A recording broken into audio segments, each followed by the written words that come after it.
Donc l'idée de la cartographie des sols à vocation élevage en Basse-Navarre, c'est de permettre aux agriculteurs de mieux comprendre le fonctionnement de leurs prairies, de leur culture, pour avec eux essayer de valider des itinéraires techniques qui leur donnent satisfaction en termes de rendement, en termes de qualité de la production. Eh ben allons faire des trous.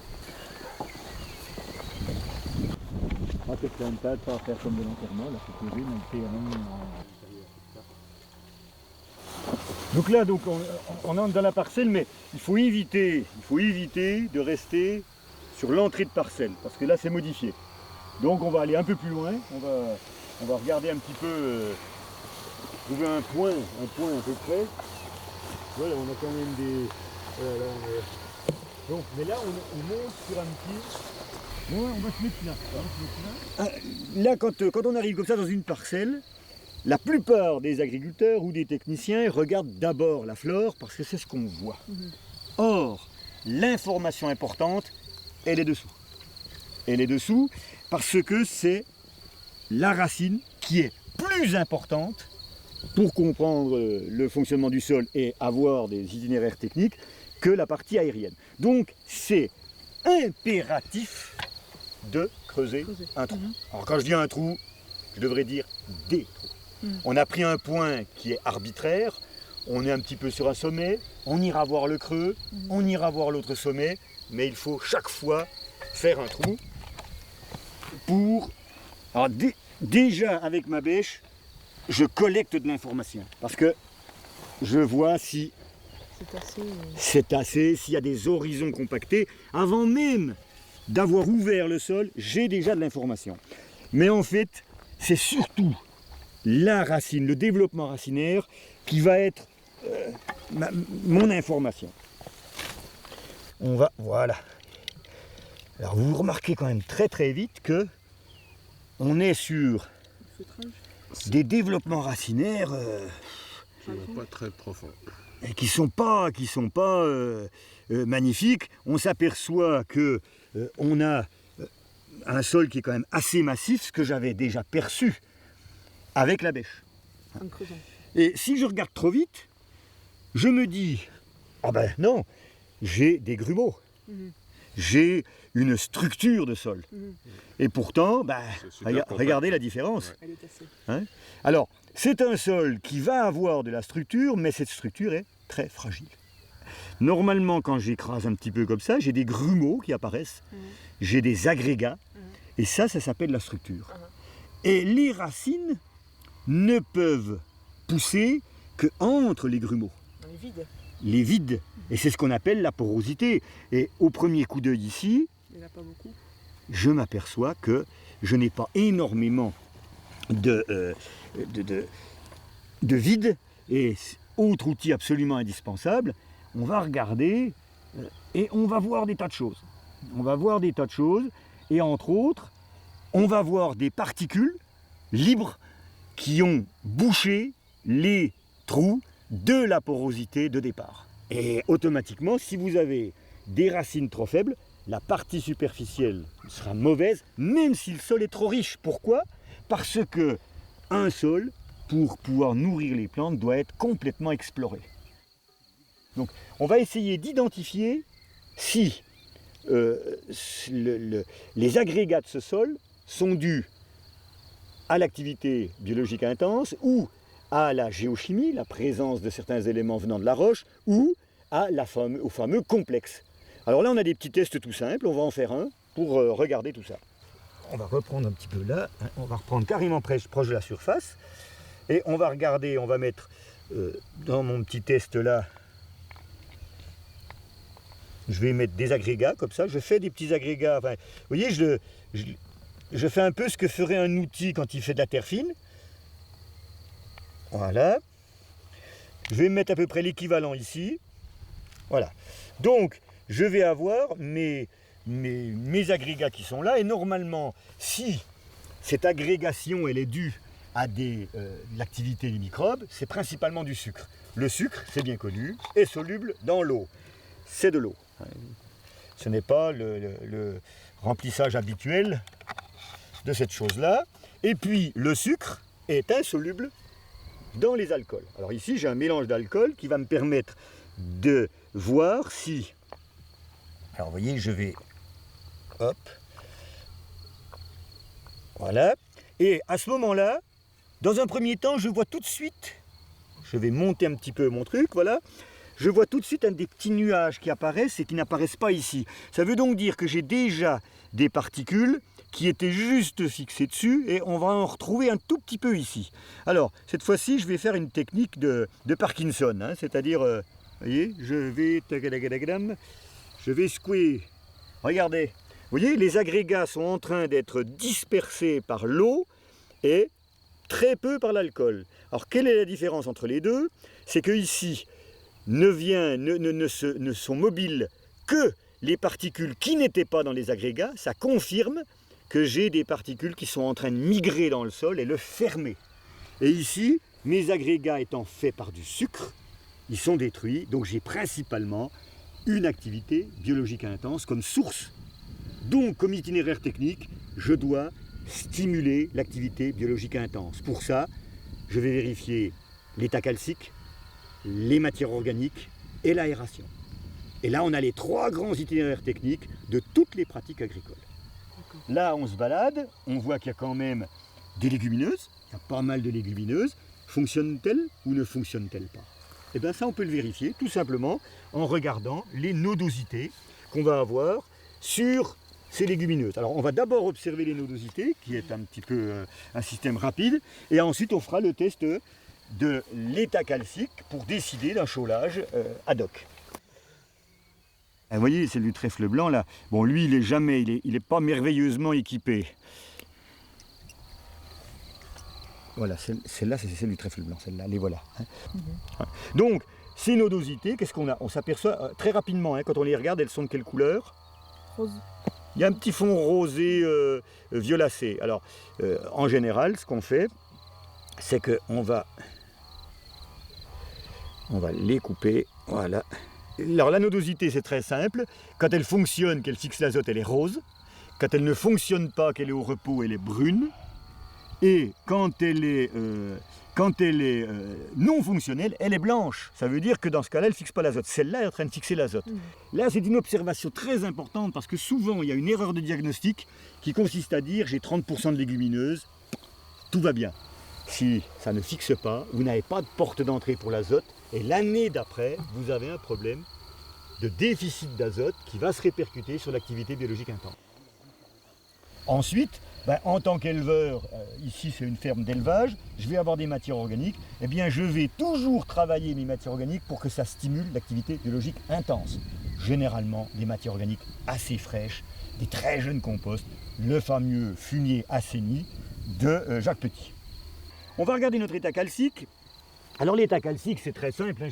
J'ai plusieurs techniques qui va être la mesure de la réserve en carbonate. C'est une mesure qui est toute bête. Hein, on prend de l'acide dilué, on fait attention de prendre le sol, on regarde le sol, et à ce moment-là, on va mettre de l'acide. Je ne vois rien, là, je ne vois pas de bouillonnement, je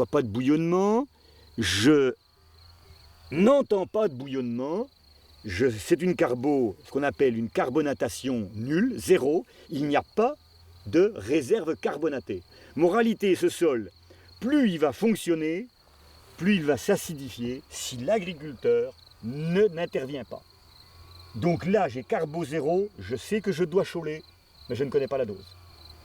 Alors, ici tout à l'heure, on a trouvé un petit caillou qui correspond au caillou qu'on a là autour, qui est du flysch, hein, qui est du... Et pourtant, mon caillou, vous allez voir, regardez, voilà, mon caillou, il est calcaire. Il est calcaire, ce caillou. Donc, on a, à l'origine, un sol qui était calcaire. Et regardez là, vous voyez là, il y a la trace du caillou, si je fais ça. Vous voyez? Autour du caillou, il y a une pellicule calcaire. Un peu plus loin, beaucoup moins. Il n'y a plus, voilà, regardez les petits bouts là, les petits bouts de calcaire qui se baladent, on les repère, mais ça veut dire que ce sol, en profondeur, il va être avec un bon état calcique. En surface, il est en train de s'acidifier, il faut impérativement chauler. Comme je vois, je reprends ma structure de tout à l'heure, vous voyez, je regarde quand même que malgré l'action de l'eau, malgré la dilution qu'il y a, ça reste quand même avec des agrégats. Donc j'ai une stabilité qui est assez correcte. Donc là, le chaulage, il va être faible. Enfin, faible, ça veut dire quoi? Je peux mettre soit 500 kg hectare, 600 kg hectare de carbonate en poudre, soit je peux mettre des calcaires grossiers, un petit peu du granulat grossier, que je vais épandre tous les 4 ou 5 ans, et le sol va se débrouiller avec, parce que j'ai un sol qui est en début de désaturation en base. Alors ça fait déjà 2 facteurs qui en ce moment limitent le fonctionnement de ce sol. Le tassement. Le tassement, donc la perte de porosité, qui est due au fait que j'ai un début d'acidification, j'ai un début de fuite du calcium et du magnésium. Et c'est ce qui peut provoquer le fait qu'on aille vers des légumineuses de moins bonne qualité. Exactement. Alors des légumineuses, et la légumineuse indique aussi qu'on a un problème de fonctionnement global de la matière organique. Donc vous voyez qu'ici, je résume, mon sol fonctionne en activité biologique intense principalement. Il y a énormément de particules qui ont migré et le dessus est en train de se déstructurer au niveau réserve en calcium-magnésium. Eh bien, en corrigeant ça, ça va être un des itinéraires techniques de mise en valeur. Donc, si tu veux, le premier travail, ça va être régulièrement de lutter contre la déstructuration de surface par une aération. Mais moi, je maintiens quand même que de temps en temps, et pour des raisons de présence de carbonate en profondeur, ces petits résidus de flysch, un labour à introduire dans la rotation, un labour tous les X années, sera très intéressant à condition d'éviter le labour d'automne, parce qu'il va augmenter la fragilité du sol, et à condition d'avoir un labour qui soit, tu vois, on est aux alentours de 12-15 cm, ce qui est déjà un labour très très cohérent. N'oubliez pas qu'un labour ne doit pas descendre en dessous de 20 cm. Ouais. Et ça suffirait largement à entretenir l'état calcique qu'on a vu qui était défaillant. On s'aperçoit qu'il n'est pas si profond que ça, donc ça veut dire que déjà dans un premier temps, un outil qui descendrait, il faut qu'on ait quand même un outil qui ferait un griffage, une aération régulière, notamment après le passage des animaux. Je pense qu'ici il y a un problème de pâturage d'hiver parce que la structure est saisonnière et l'hiver elle n'existe pas. Donc le passage des brebis est d'autant plus dégradant qu'il n'y a pas d'activité biologique. Et ici il faudrait aérer et puis défeutrer. C'est un outil qui va faire ça. Tout bête, vous avez soit l'outil qui est dans ce sens-là, avec le coup de dent, ou alors carrément, on va beaucoup plus arracher, qui va être l'émousseuse.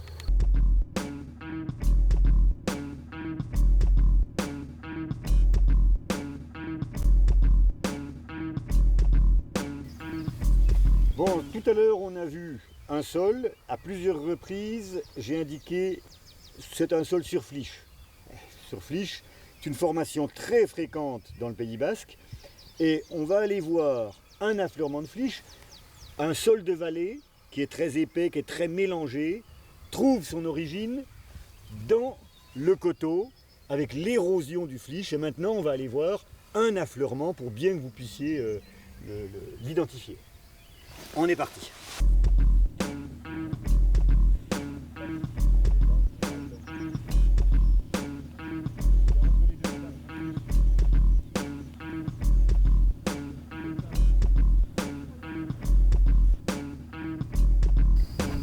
Donc, nous sommes arrivés sur cet affleurement. C'est un affleurement de flysch. Alors, juste un petit détail. Le mot flysch est un mot d'origine pas très bien connu. On dit simplement que ce sont des roches qui ont l'allure d'une pâte qui a coulé. Et là, on est sur ces espèces de mamelons qu'on va trouver en affleurement tout le long du chemin.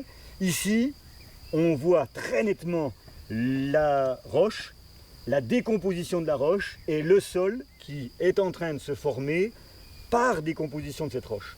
Et c'est ce sol-là qui, ensuite, dans une pente comme celle où on est ici, va être entraîné et va aller s'accumuler dans les zones basses pour former les sols qu'on a vus tout à l'heure. Donc ce qui est intéressant ici, c'est de vérifier que la roche est calcaire, peut-être qu'elle ne l'est pas, j'en sais pas, je vais le vérifier par la mesure de carbo, et ensuite de regarder l'ensemble de cette épaisseur. Est-ce que c'est du sol ou est-ce que c'est pas du sol? Et ça, on va le voir tout de suite.